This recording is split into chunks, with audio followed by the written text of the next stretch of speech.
Arrête-toi en silence, ô passant, si tu veux savoir quel homme de guerre est enterré ici. C'est un grand héros, connu bien à son époque, que l'ennemi craignait tel un coup de tonnerre. Ce grand héros affronta les Suédois qui assiégèrent Brno et voulurent s'emparer de Spielberg, et mit fin à leur dessein en tant que commandant de la garnison en dressant contre eux son épée pointue et libérant non seulement les désendroits, mais fit également tellement peur aux ennemis qu'ils fuirent la Moravie, l'Autriche et la Bohême, récoltant la honte et la moquerie.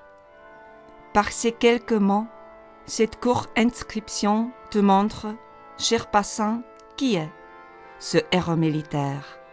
C'est Jean-Louis Ratuis, comte de Souche, héros et conseiller privé, qui repose ici. Prie pour lui et accorde-lui une paix éternelle.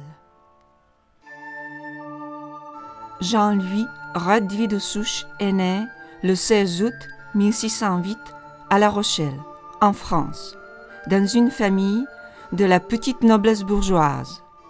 À 20 ans, il décide d'entrer dans l'armée. Il commence sa carrière à l'étranger, auprès des Suédois, pour acquérir les premières expériences dans les batailles de la guerre de 30 ans. Puis, avec son propre régiment, il combat à travers l'Europe tout en se faisant des ennemis de certains de ses supérieurs. Ses critiques vis-à-vis de l'état de l'armée suédoise sont telles qu'il devait être jugé par la cour militaire. La situation tourne si mal pour lui qu'il décide de fuir. Il est vrai aussi qu'il avait envie de rentrer en France et d'offrir ses services au roi Louis XIII, mais le destin en décide autrement. En rentrant par Vienne, il rencontre le commandant en chef de l'armée impériale d'Autriche, l'archevêque Léopold Guillaume, qui lui propose une nouvelle carrière militaire. De Souche accepte et, après être devenu, en 1642, colonel de l'armée habsbourgeoise, il est détaché en Silésie avec son régiment de dragons. Il livre alors quelques batailles contre l'armée suédoise, en Bohême et en Autriche, mais avec des résultats mitigés. Le tournant a lieu près d'Olomouc. Là, de Souche essaie de libérer la ville occupée par les Suédois. Mais son action, très audacieuse et risquée, se conclut finalement par un échec. Lui-même, il n'en réchappe qu'en sautant du haut des remparts. On commence alors à parler de ses capacités et de son courage révélés à Olomouc, non seulement parmi les troupes, mais aussi en haut lieu, ce qui lui vaut d'être appelé ensuite à défendre la ville de Brno. Avec une garnison militaire de moins de 500 hommes, environ 1000 citadins et étudiants, il fait face à l'armée suédoise du général Torstensson, 20 fois plus nombreuse. Malgré une situation qui semble désespérée, il réussit à défendre la ville avec acharnement. Nous aimerions croire la légende romantique selon laquelle ce serait la décision de Souche de faire sonner midi 1 heure plus tôt qui aurait conduit les Suédois à lever le siège. En fait, ce n'est qu'une légende. La fin de la campagne suédoise ne s'explique que par les capacités de génie militaire de Ratuis, par le dévouement et le courage des défenseurs qui ont permis à la ville de ne pas capituler. Quoi qu'il en soit, la défense héroïque de Brno constitue, pour de Souche, le sommet de sa carrière militaire, ce qui lui vaut une promotion militaire et sociale. Une des récompenses pour le colonel à succès est, en 1649, la possibilité d'acheter une propriété foncière à Jevichovice pour seulement 92 000 florins de l'époque. À l'époque, il possède déjà une maison à Brno, une ou 2 maisons à Vienne et une autre à Znojmo. Il accepte sans hésitation d'acheter le domaine de Jevichovice. Par la suite, Jevichovice est enchanté par de Souche. Le grand guerrier, devenu agriculteur, fait fructifier son domaine avec la même efficacité. Et il réussit vraiment. En quelques années, il agrandit son domaine de ferme à Plaveč, à Hostim et à Boskowstein. Et, comme le château appartenant auparavant à la famille des Kunstadt a été très endommagé par la guerre de 30 ans, il débute sa reconstruction en 1668 alors qu'il est devenu maréchal.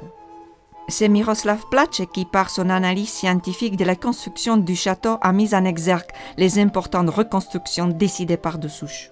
Une grande attention a été accordée non seulement aux changements globaux de l'intérieur, mais aussi à la chapelle qui a été consacrée à Saint-Louis, patron de Radhuit. Les grands changements faits aussi sous son fils Charles-Louis sont mentionnés au-dessus de la porte principale du château par cette inscription.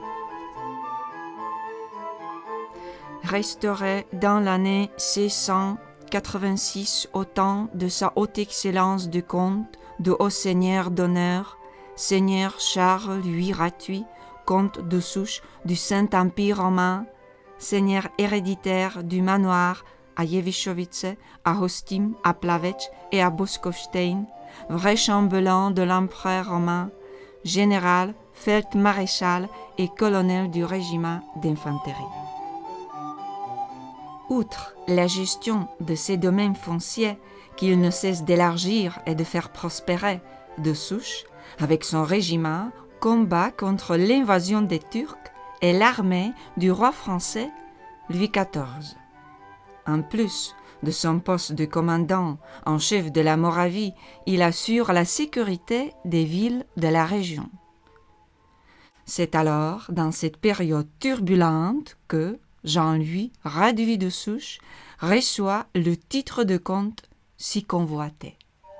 De Souche acquiert des biens considérables et est couronné de gloire et de titres, mais son caractère conflictuel le dessert qu'à la fin de sa vie, il tombe dans la disgrâce, non seulement auprès de ses supérieurs, mais aussi à la cour viennoise.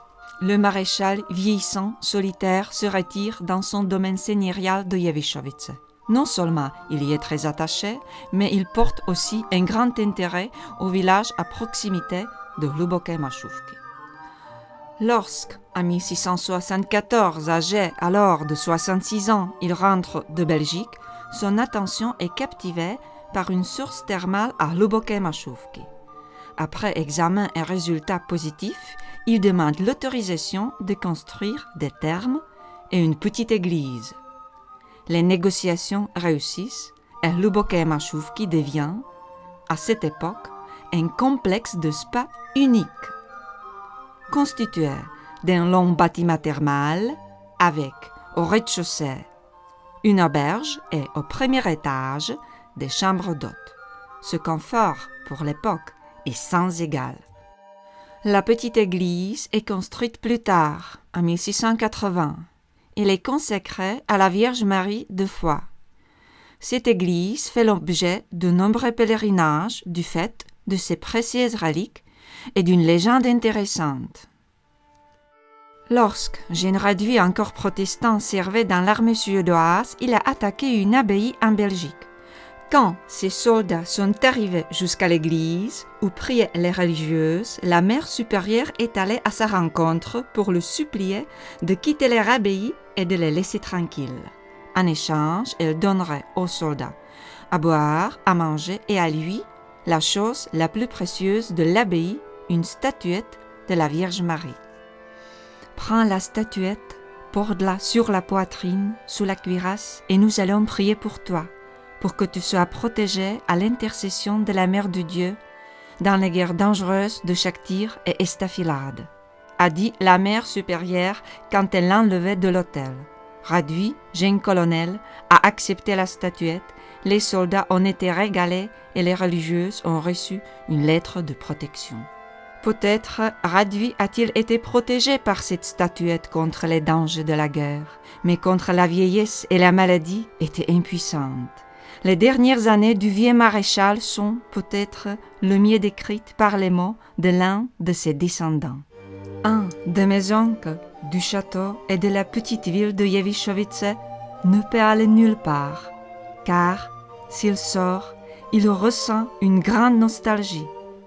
Il ne sait pas quoi faire. Par contre, lorsqu'il est dans son château, il est joyeux, il mange et il boit. Jean-Louis Radvy de Souche meurt à son domaine de Jevichovice en 1682 à l'âge de 74 ans.